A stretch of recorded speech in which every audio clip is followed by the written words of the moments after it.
Okay, I'm set.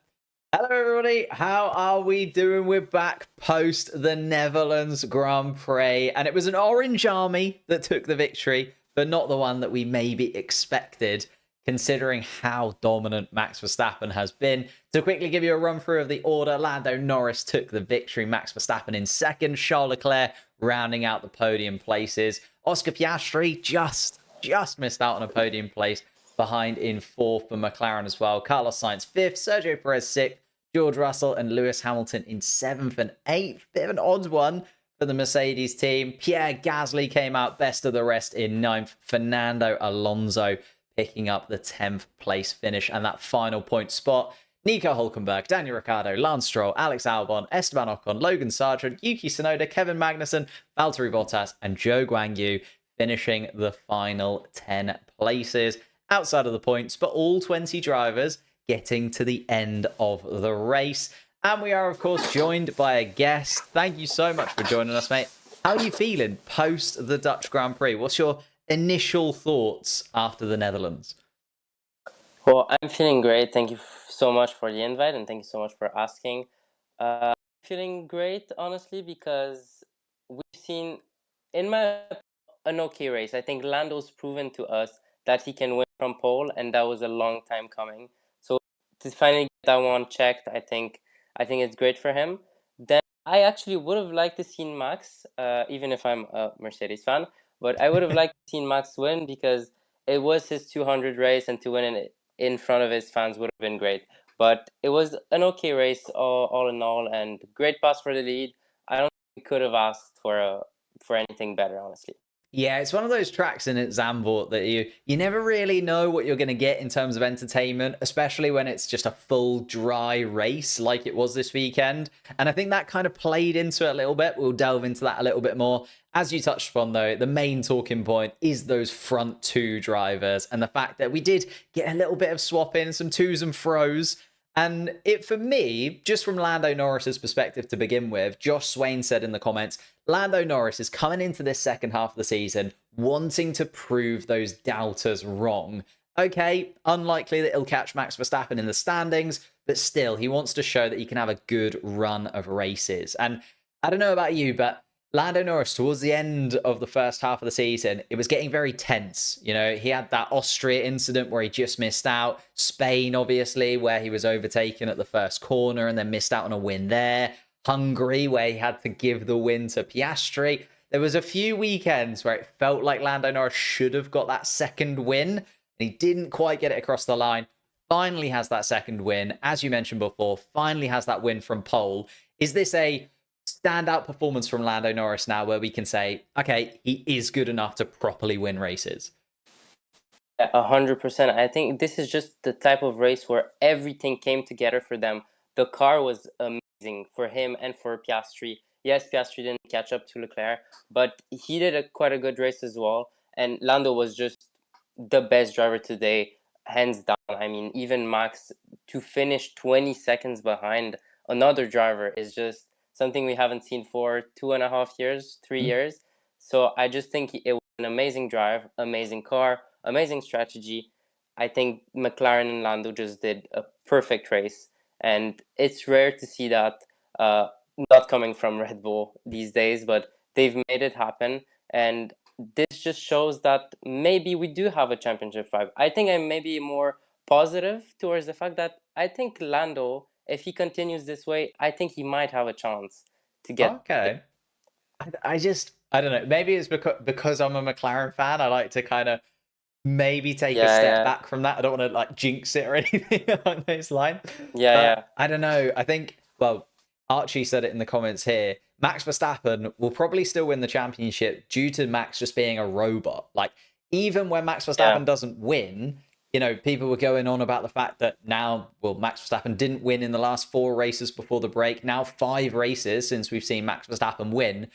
He's still in and around it. You know, he still finished second here today. Probably would have won in Belgium had he not taken the penalty. And even there, he still finished in 5th ahead of Lando Norris. Like, even when Max Verstappen has a bad race, he still finishes in the top 3 or 4. So it's very hard to kind of actually take points away from Max Verstappen. Like even now, Lando Norris has only gained 8 points on him today. True, but I think McLaren can line up some performances like they did today and not make any strategy issue, and Lando not making any mistakes, which they proved that they can today. And with the cars developing, the other things developing so quickly, McLaren were there. Yes, Mercedes were a bit on the back foot today, but if we look back just a couple races before the summer break, Lewis, George won 3 races right before the summer break. So if they can get back on that rhythm, I think it might start to struggle a bit more. Okay. No, I can completely understand that. I think you make a good point about Mercedes and maybe the Mercedes cars not quite being there this weekend. Again, not putting that pressure under Max Verstappen. It's kind of like Mercedes need to do McLaren a favor and almost take some points off Verstappen as well so that Lando Norris can kind of make that gap. Is 70 points, 9 races left to go. It's going to be close. I feel like, well, he's made up 8 points today. If he does 8 points every race, he'll just miss out. So he does need Max Verstappen there to make a mistake maybe along the way. Or maybe even a DNF. We have seen one DNF from Red Bull this season in Australia. Maybe there's another one in the pipeline. But again, I feel like you have to be very optimistic for Lando Norris to maybe get there.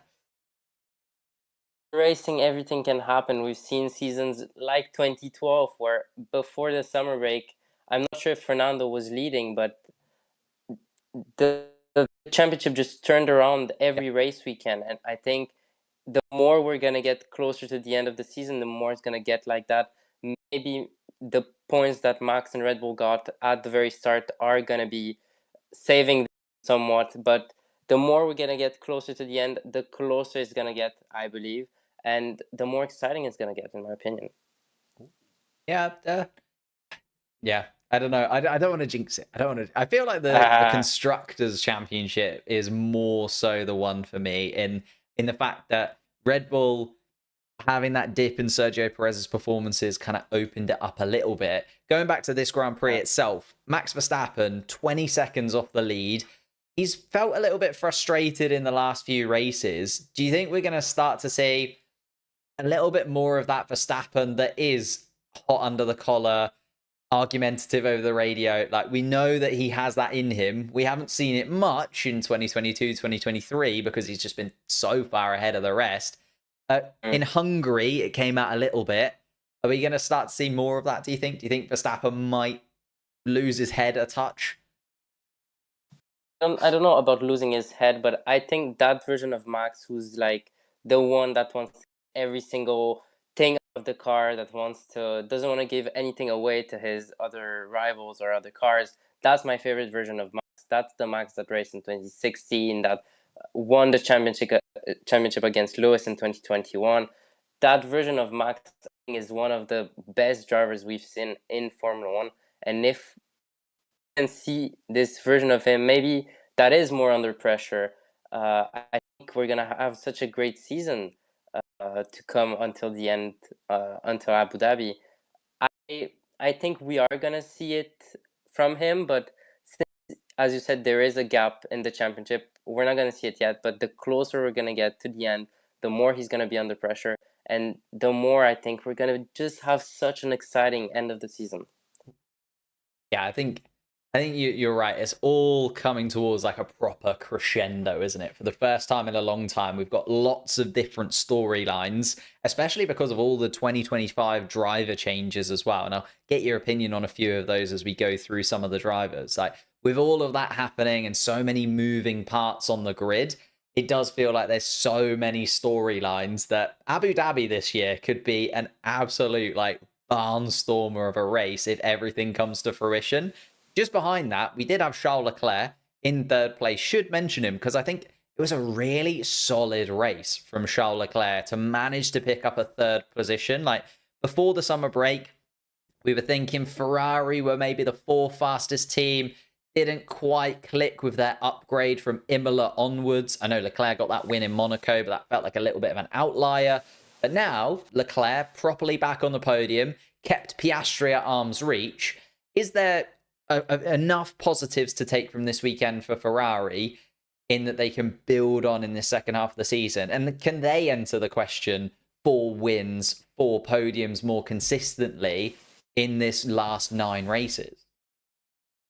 Well, I think Charles and even Carlos, they could definitely be up there, but it's really about the car, let's be honest. In terms of development, the car just hasn't been there uh, right before the summer break.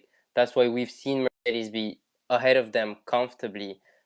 Maybe not weekend, but right before the summer break. Maybe, we can get onto this championship fight if they develop the car and their upgrades work. If that happens, then both drivers are great drivers, so there's no reason why they shouldn't be up there. And if the upgrades work, they should technically feel more comfortable in the car, and they should fight for that championship. But it's all about that development, and if they don't nail it until the end of the season, then I don't see them fighting for the championship. You think it is still like such small margins between each of those cars? Like, I was kind of looking at it before the race. I was looking at the qualifying comparison between Verstappen and Norris, and it felt like Verstappen and Red Bull kind of edged towards a slightly higher downforce setup, maybe kind of gambling on a little bit of rain because there'd been so much rain earlier on in the weekend. It is those fine margins now. Do you think it's going to continue to be that? Do you think Ferrari is just going to be right on the cusp, and actually it is just going to be, as you say, those tiny tweaks that can maybe get them in the right direction? Yeah, it's really tight. Like, we've seen Lewis not making it out of Q2, I think, yesterday. Like, it's really tight onto that midfield, upper midfield, and the top four.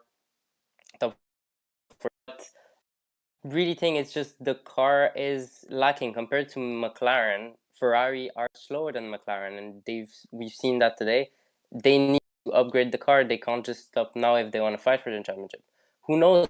They've turned their heads around. They're like, okay, but there's still a year left to this regulation next year. Let's switch our minds to 2025. And maybe that's what's happening, or maybe their upgrade just hasn't worked.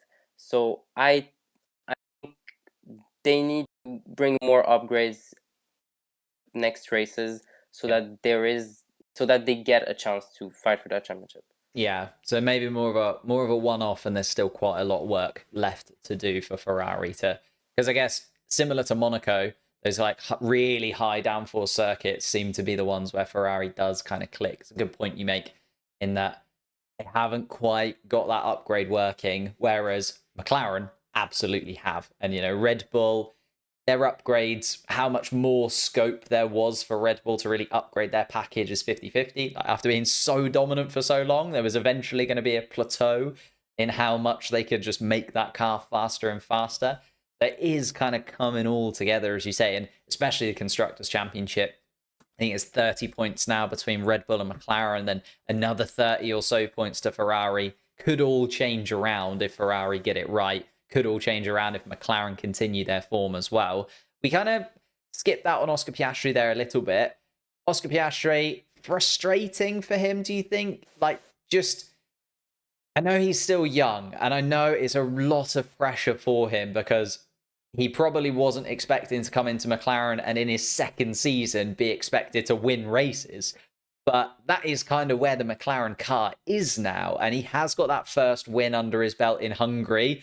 As controversial as that may have been, do you think Piastri is still just missing a little bit of experience? Just didn't quite have the guile to keep those tyres in the right window and eventually get past Charles Leclerc?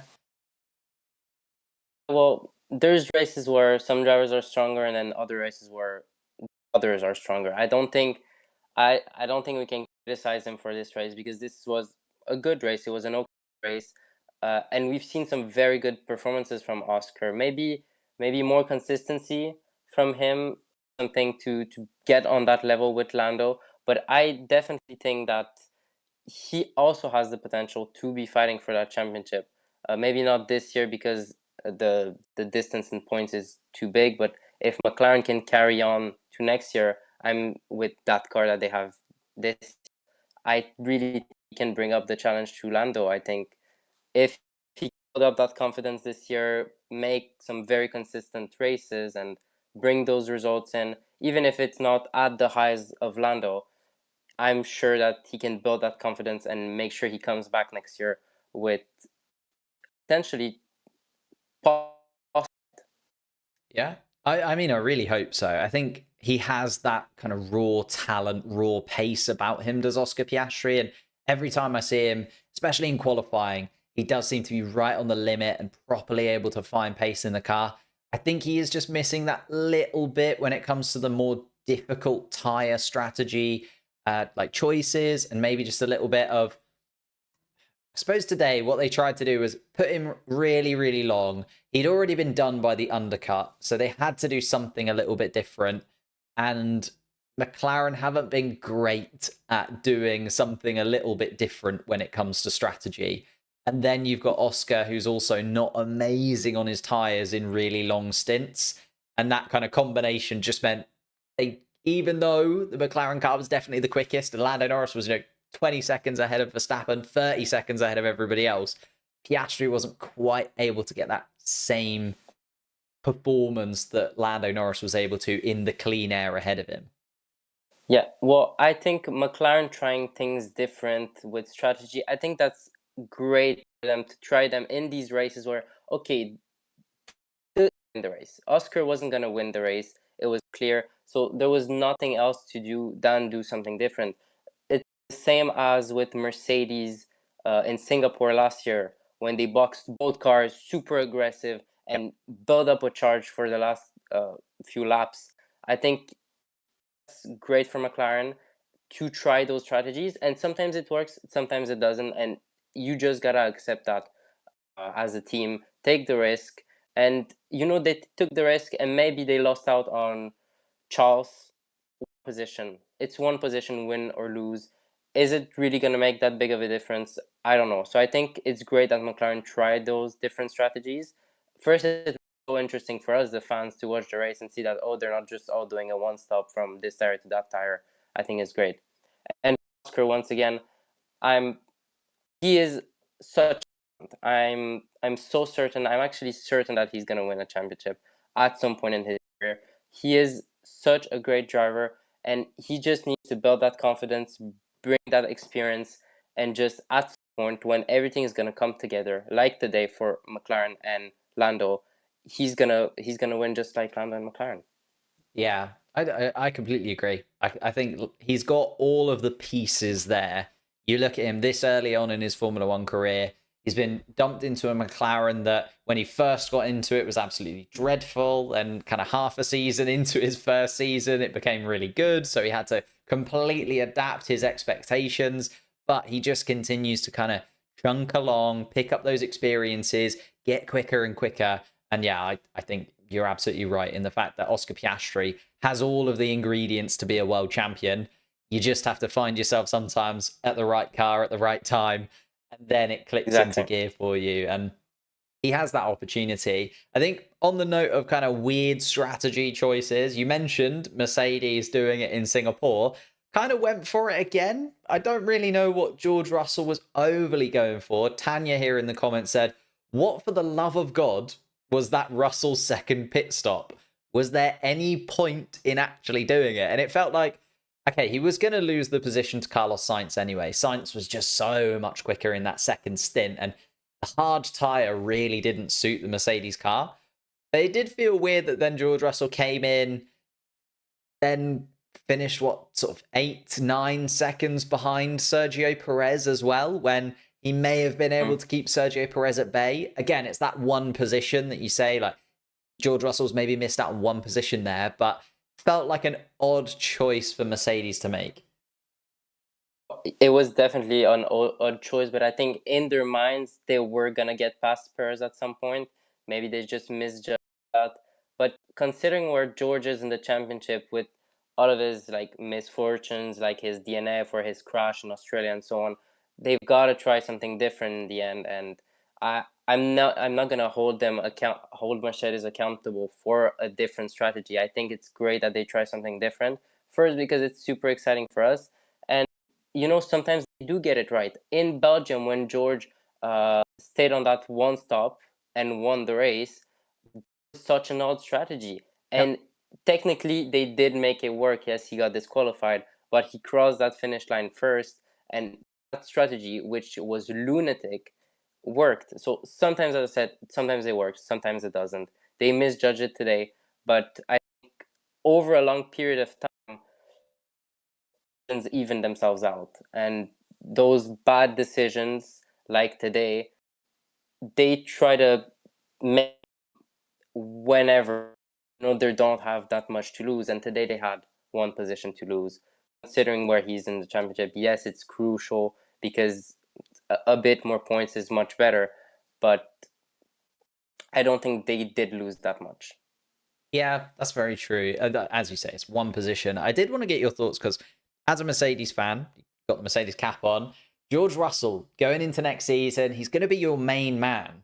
And at the moment, you've said he's had a few misfortunes over the course of the season so far, but he is sitting fairly far adrift in 8th place in the championship. Like, if you look at it, he's 17 points behind Sergio Perez, 22, maybe even 30 something points behind Lewis Hamilton.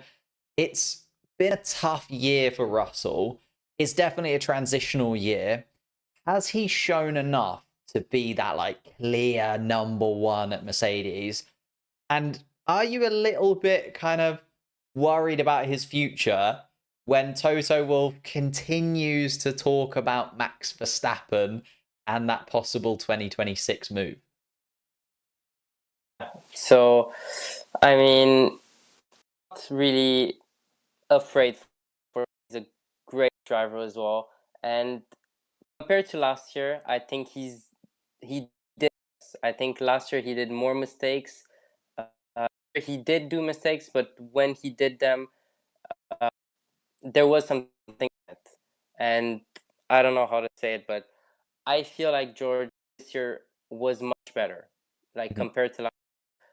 He even if he did crash in Australia, over the season we've seen that transition as the Mercedes car got better. He got better as well, and he pulled some good performance still with his win, with his even his pole in. Did he got pole in Silverstone or no? Yes. Yeah. No, maybe he got And Canada. Canada. I think he's much better than last year, and I think he is proving that he will be a good leader for Mercedes next year. Okay. Do you think, sort of going into that, if he is the leader, has he got enough leadership qualities? Will he be able to get enough points for Mercedes to then get a Kimi Antonelli in there? Are you thinking, Toto Wolff kind of half let it slip a little bit? I don't know if you saw the interview where he was talking about 2025 moving into 2026, and Toto Wolff effectively said, "Oh, I don't want to worry about 2026 yet because I want to give George and Kimi the best opportunity in 2025." It was a little bit of a slip of the tongue. Whether or not he was just, talking generally about Mercedes drivers, or whether he was talking about specifically Kimi Antonelli going into that seat. Do you worry that George Russell can get enough points? Because you're assuming Kimi Antonelli, isn't going to go in and be straight away leveling up and getting the same kind of points as like a Lewis Hamilton is right now, for instance. Yeah. I think Kimi's coming, not that he's not experienced, but I think he's going to once again build that experience over time.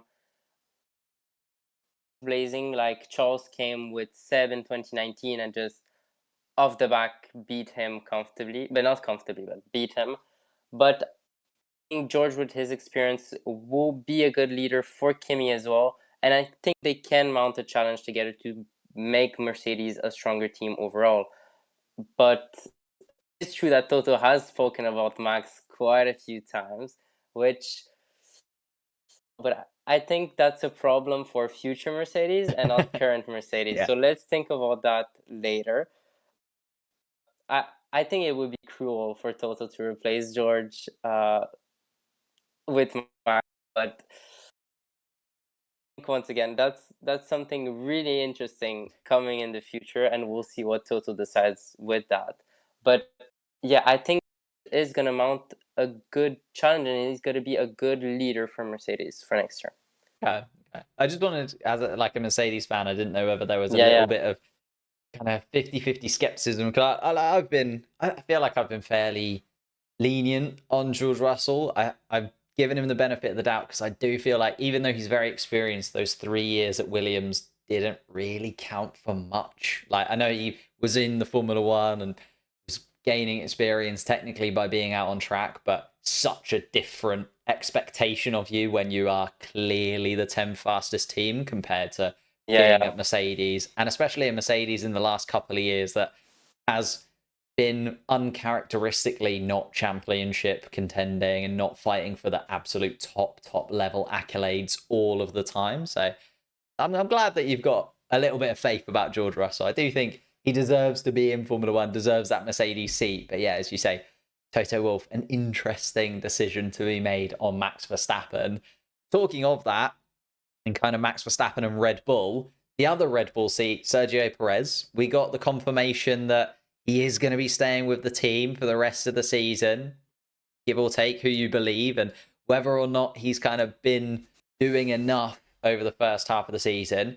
Finished in 6th place today. Is that good enough? Like, if Sergio Perez just finishes 6th in every single one of the rest of the races, does that make you feel better? I mean, it was a little bit better than the 8th, 9th, 10th places he was getting before the summer break, but still 6th place just feels maybe a little bit low. Oh, because if he just finishes 6th until the end, will they keep that championship, that constructors championship? I'm not sure. There was an interesting chat, I think, after FP2 between Natalie Pinkham and 2 other reporters, Naomi Schiff and I forget the name, but 3 reporters, and then with Christian Horner after FP2, and Natalie Pinkham this exact question to Christian, and he answered back, "Who would you put in the end?" Yeah. Do you think that there is a better option? Is Daniel Ricciardo a better option? Would Yuki Tsunoda be a better option, or will Liam Lawson be a better option? Because I feel like those 3 drivers would be for AlphaTauri, God forbid, for Visa Kesha Farvi. I think they'd be a great fit for them, but are they ready for Red Bull again? Yeah. Will Daniel, if he goes back there, will it be the Daniel that was there during 2017-18? Yeah, they have to make a decision to see if they're gonna replace Checo with, will he do something better? Because even if doesn't, let's say, stays at 6th, at least there's a consistency with the team. He's been with the team for 2 years. The team knows him, and they've grown together in a way from that championship fight in 2021. The team grew, and maybe that unity within the team is something they much prefer now than bringing someone else that they don't even know if they're going to perform better than him. Yeah, that's a great point, isn't it? At least Sergio Perez is settled. Like, he knows the team, he knows the processes, he knows everything. And you could argue, well, Daniel Ricciardo's been there before, but the amount of people that would have changed positions or moved around in the company by the time Daniel Ricciardo possibly returns, it is like a completely new team for him, and he would have to relearn all of those things again. Okay, Christian Horner's still there, but we know that Adrian Newey's leaving. We know that, well, almost everyone else is leaving Red Bull at the end of this season to move to pastures new. And it's very difficult, as you say, to judge. Daniel Ricciardo finished 12th here in Zandvoort, but the RB car probably wasn't as quick as the Alpines and Aston Martins. So weren't expecting Daniel Ricciardo to really finish any higher. Yuki Tsunoda had a bit of a stinker of a race, finished in 17th place. I think that was more strategy, though. They just went completely off. They went onto the soft compound tire at the beginning and then tried to do a 2-stop, and it just really didn't work out for Yuki Tsunoda overall. So yeah, I completely agree. If Red Bull do replace Sergio Perez, there isn't an obvious choice. Like, I think Daniel Ricciardo isn't the Daniel Ricciardo of old. I think they don't really want Yuki Tsunoda in that seat for whatever reason. He just doesn't seem to click with Christian Horner and Helmut Marko and that kind of setup. Liam Lawson, you have no idea. Okay, we saw him for 5 races and he was great for 5 races, but will he be as great for 24 races next year? Absolutely no clue. And then you're going all the way to like Isaac Hadjar in Formula 2, and you're like, okay, he has won Formula 2, but again, does he come in and do as good as Sergio Perez straight away? Absolutely no idea. Yeah. There was this comment from Helmut Marko earlier this week, and that Liam Lawson will be technically in a car next year. So that means he's going to be under grid. Does it mean Red Bull? Not sure. I think it's going to be either Visa Cash App RB or, as they said, lend him to another team. But where do you think he might fit in after this statement?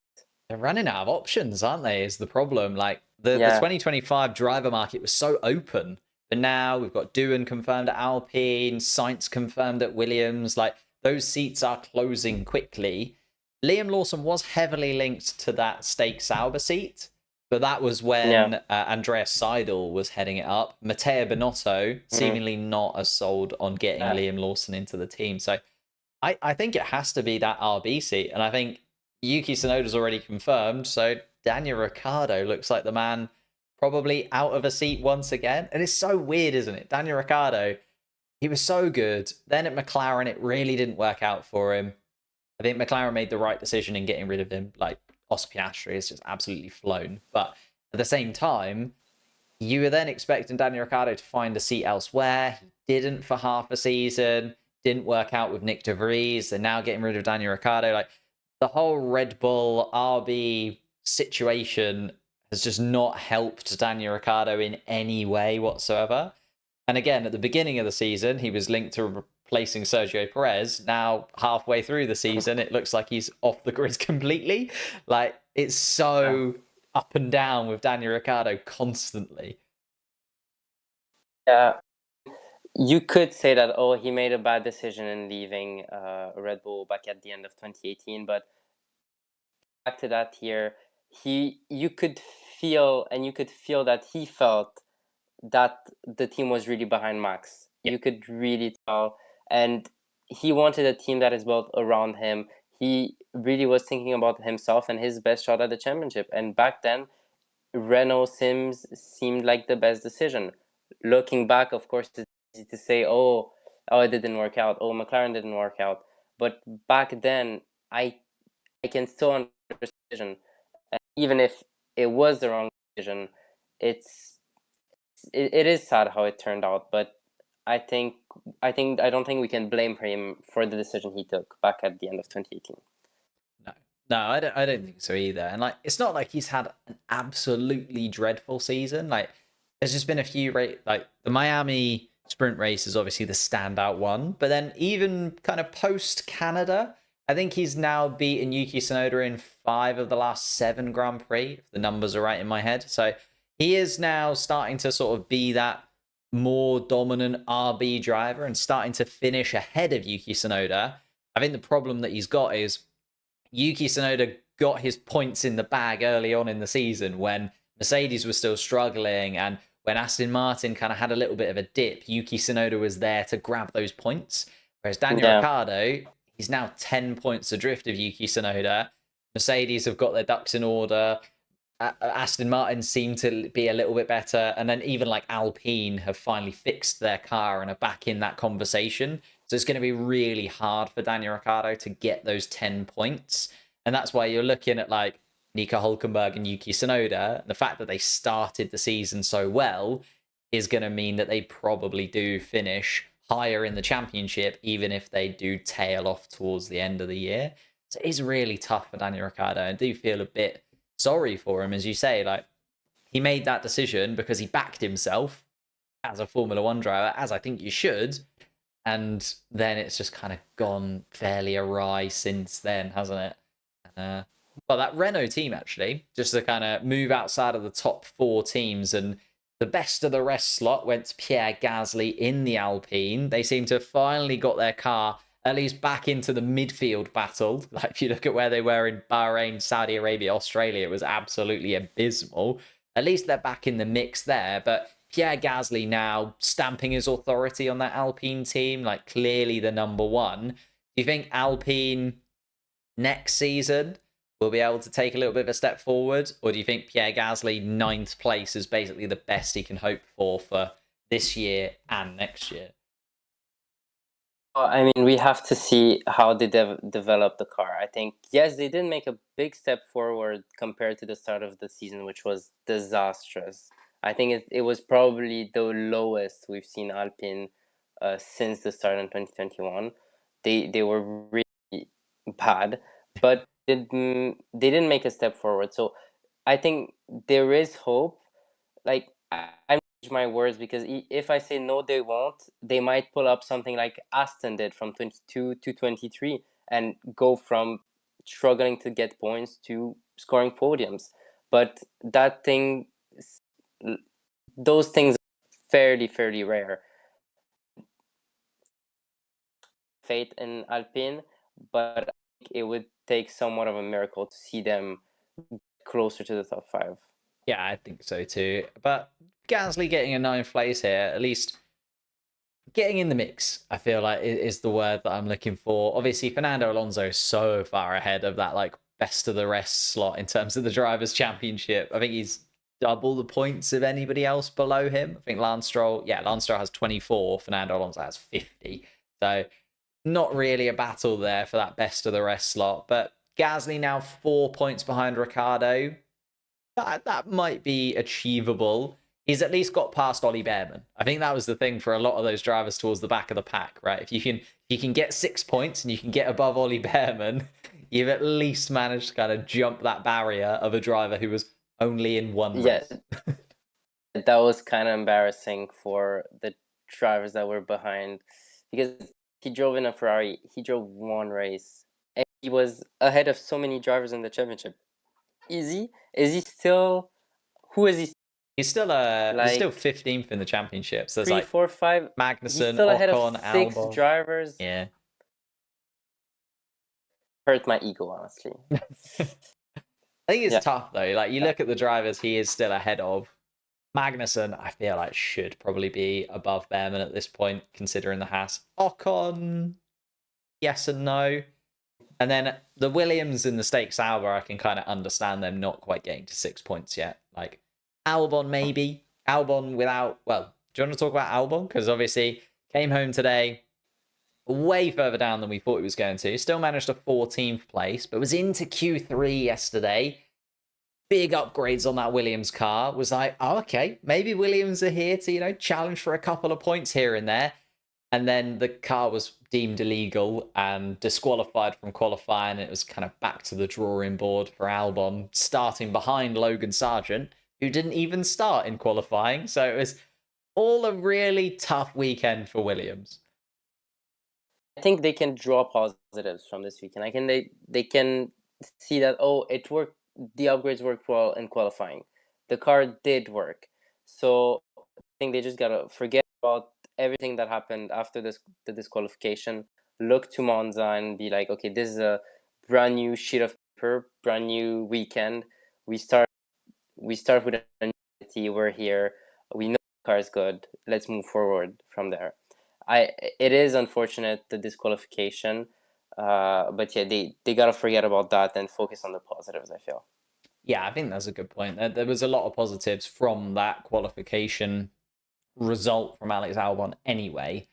Obviously, it then being taken away. It's a bit like the George Russell win in Belgium, isn't it? There's so many positives you can take from that, even though the result is taken away from you. And then the fact that Albon was still able to get ahead of the likes of Ocon and Tsunoda and Magnussen, like, was still able to make up those positions and get to that point where I think he finished just adrift of Lance Stroll. Lance Stroll had that 5-second penalty though, so wasn't quite in the mix with, your Fernando Alonso's, your Hulkenbergs or anything like that. But positives to take. On the second side of the garage, Logan Sargeant, it is just becoming a little bit of it's becoming a really tough season for Logan Sargeant to not be embarrassing, if that makes sense. Like, I felt really sorry for him in Australia because it was Alex Albon who did the damage to the car, and then he got Yes. to, like, he had to miss out on that session. And from there, the writing was on the wall for me. It was like, okay, they're looking for a replacement for Logan Sargeant. But now it's starting to get to that point where it's like people are discussing whether Logan Sargeant should even start the next race in Monza. Like, they're starting to, get rid of him before his time is even up. And it has been really, really tough for Logan Sargeant.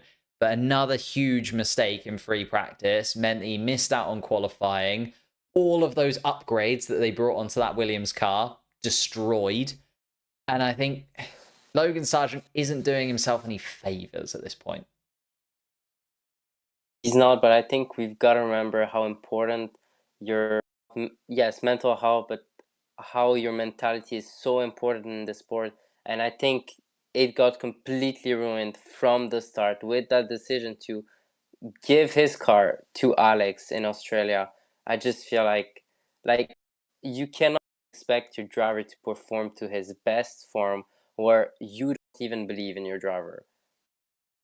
That decision shaped up the rest of the season because there he understood that, oh, the team doesn't believe in me. He think I can do a better job than Alex, and they don't even give me the opportunity to try.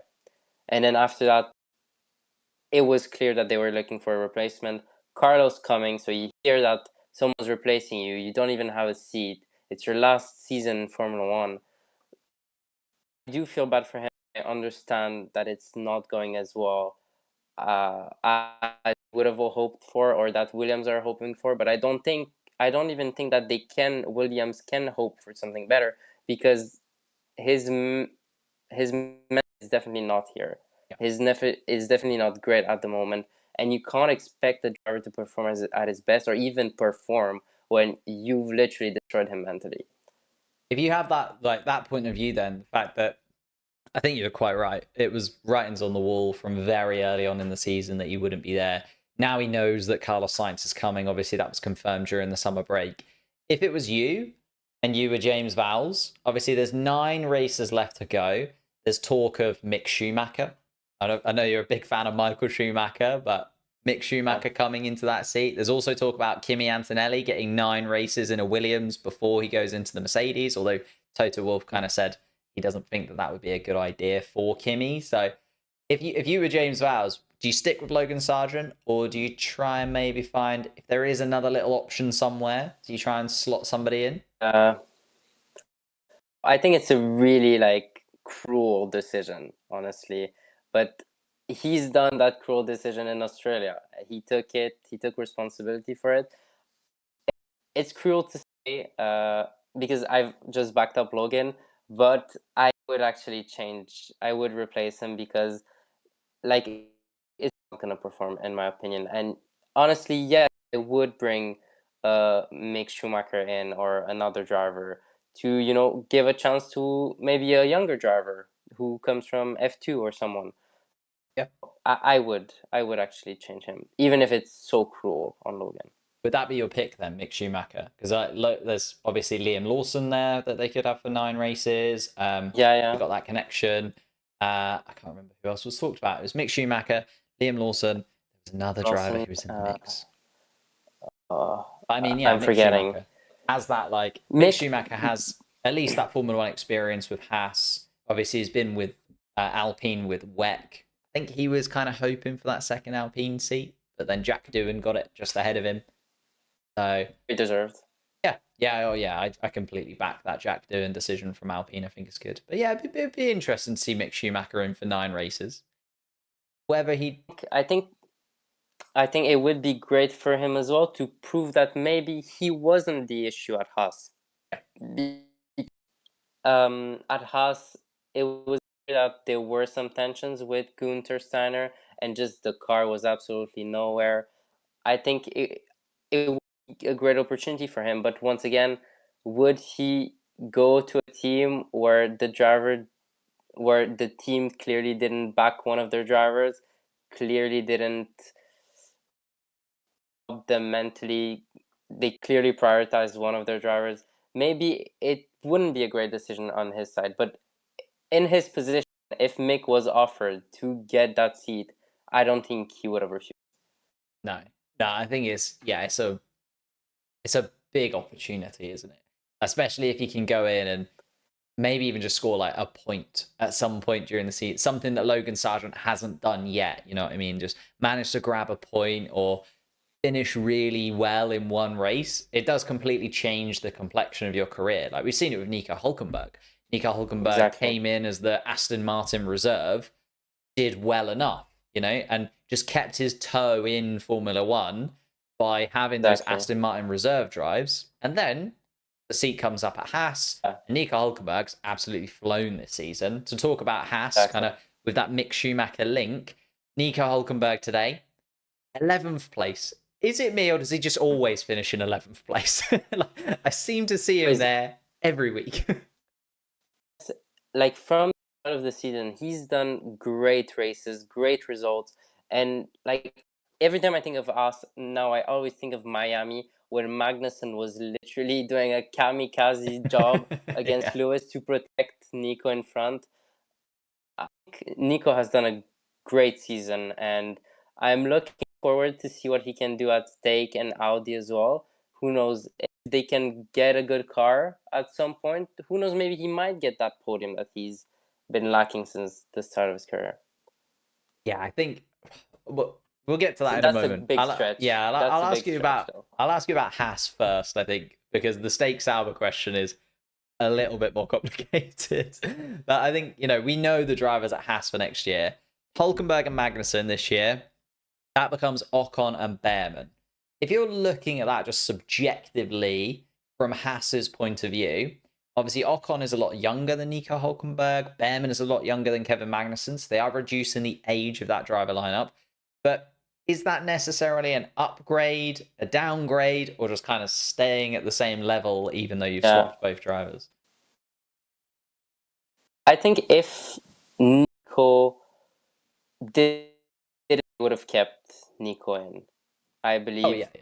a very strong driver. He was consistent. He gives those results. They kept him, but he left. Had no choice but to replace him. I think it's great that they got Bierman because they got a new driver in. They've got a lot of excitement from the fans as well. And Ocon's a driver. I still hold him very not dear to my heart, but dear because back in 2017, 18, I think he was a great driver, making, I remember, Belgium in qualifying, where the only two drivers that finished ahead of him was Seb and Lewis, two legends of the sport. I'm backing him up since then. I'm sure if he can get a good enough car and be in a right enough mental place, I think he can pull off those great results, in my opinion. Ooh. Okay, so back in Esteban Ocon. Esteban Ocon's very divisive. I've asked a couple of people about Esteban Ocon, and people either love him or hate him. He's very much in the middle there as people either really rate him and think he's very, very good, or completely not. It's like one way or the other. Yeah, but it's sometimes he didn't help his case. Thinking of Max, Sao Paulo 2018, where he crashed Max out of the lead. But also, you can look at the other side of the medal, where he might be aggressive, but if you look at the teammates he's had, Checo or Fernando, they're gonna bump heads because he's not a pushover, and the other drivers are hot-headed as well. So I think it's just inevitable. Yes, he did have crashes, but we can't blame all of those crashes on him. And yeah, his teammates were very strong as well, and he's done good enough against those teammates. Yeah, he's had some very tough teammates in his time in Formula One. Like you look at the quality of teammate that Esteban Ocon has had, and I suppose it's because Alpine/Renault have always had the money to bring in those big drivers. So Esteban Ocon has always found himself against some tough opponents, and he's done pretty well. Like he's still in Formula One now, still worthy of that Formula One seat, and definitely a good driver for Haas to pick up. I think probably will finish in a similar sort of vein to Nico Hulkenberg next season. I could see Ocon kind of taking up that mantle as clearly the main driver ahead of Behrman. Then it becomes a little bit like, okay, if Behrman starts to beat Esteban Ocon, then it becomes a bit more of a conversation as to what happens at Haas. And how they look forward with that driver lineup. But I do think they've done well to just decrease the age of both of their drivers whilst maintaining quite a good standard of driver in that team.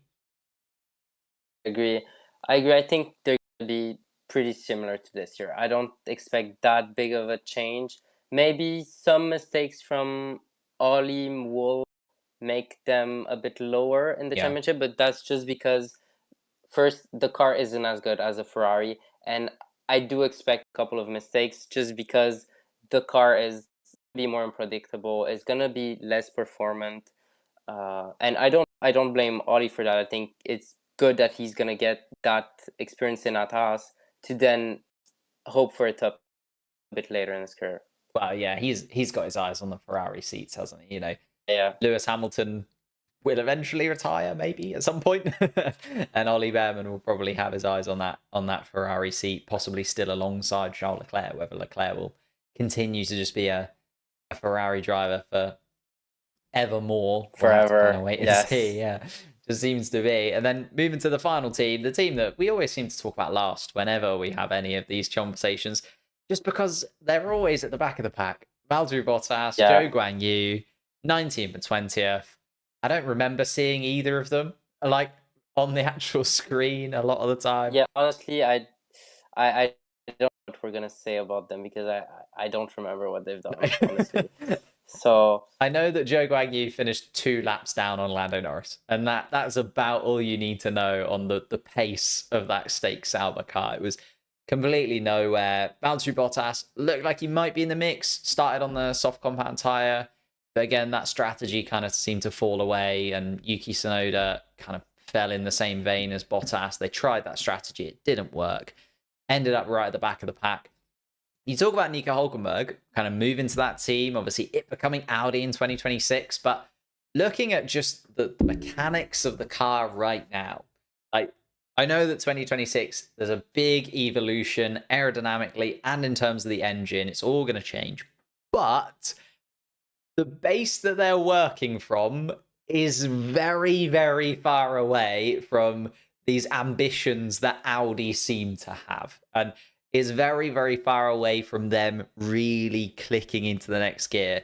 I remember at the Belgian Grand Prix, I was talking to Mr. Pulse, and he said he's a little bit worried that Audi might come in, spend all this money, realize that actually it's a lot harder than they thought, and might dip out fairly quickly. You have that same kind of feeling, or are you feeling like Audi are in for the long run here? Nico Hülkenberg's in that seat. We don't know who's going to be in the second seat. I think it's going to be Valtteri Bottas. I think they'll just hold on to him, and it will be Hülkenberg and Bottas for at least next year. Then in 2026, when it becomes Audi, they just seem so far away from even catching, 9th place in the Constructors' Championship, let alone first or second. Yeah, I do understand that there is quite a lot of criticism to be made about Stake, but I think that's a completely different entity to Audi. Okay. I think the reason Nico signed for Stake was 100% just because Audi is coming. If Audi is coming, Nico is never signing for Stake. No. I think Nico is something in Audi, and when we look at it as a brand, I don't see them. How can I say this? I see them as putting a lot of effort in their projects, and they want to succeed. They're ready to put the money in. Even in endurance, they've won in endurance. They're great in endurance, and if they can apply that same work ethic and that same to this project, I think they can mount a challenge to possibly in a future, definitely not now, but in a future they might be able to fight for a championship. And that's definitely what's been attractive to Nico, because I think he's accepted that next year he'll be nowhere, and it's going to be nothing important for, and he's just 100% hoping that Audi will make a strong project out of this Formula 1 project. Okay, a little bit more positive from the Audi project from your point of view then. I think, again, it's one of those things, like I kind of said with Esteban Ocon, Audi seem to be quite divisive as well. Like, people either think they're going to be really good really bad. There's nobody saying like, oh yeah, Audi, they'll finish 6th in the constructors. Like they're saying like, well, Audi, they'll come in, they'll be like 2nd or they'll be 10th. It's very Yeah, much like it. yeah, I see them as somewhat the same mentality as Lawrence Stroll with Aston Okay. Martin. Yeah. I'm not saying they're gonna perform as well and make a crazy change from 25 to 26 like Aston and 22 to 23 and bringing a very competitive car. I think it's gonna take years Mhm. for them to be competitive. But if they can actually stick up to that process and understand that it's a long process, they're ready to put the efforts in and are not just gonna, you know, change the team principle as soon as something goes wrong, like at Alpine with Zafnauer. I I'm mean, sorry. yeah, it's Cyril every summer Abitboul, break. yes. If you look at the best teams, they haven't changed their team principle as often. Their driver lineups, Ferrari, they went from. There's a reason why Ferrari didn't win anything since 2008 when they changed from Domenicali to Mattiacci to Arrivabene to Binotto to now Zach. No, not Zach. What am I saying? Ever so. Uh, Fred Vassar, exactly. There's a reason why they haven't won, and there's such a lack of consistency. How can you bring a project, trust in someone, and change him 2 years later? That makes no sense, in my opinion.